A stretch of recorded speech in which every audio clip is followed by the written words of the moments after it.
আজকে আমার বউয়ের জন্য আমি গিফট কিনছি। চুপে চুপে আমি ওকে 3 তলায় পাঠায় দিয়ে ওর জন্য একটা জন্মদিনের উপহার দিছি। চুপ করে কিনছি আমার বউকে সারপ্রাইজ দেওয়ার জন্য। আমি দিতে পারিনি ওর জন্মদিনে, তাই আজকে একটা নিলাম ব্রেসলেট।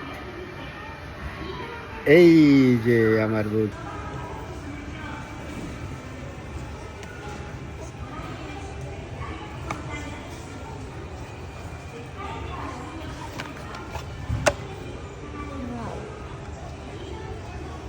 Good, thank you.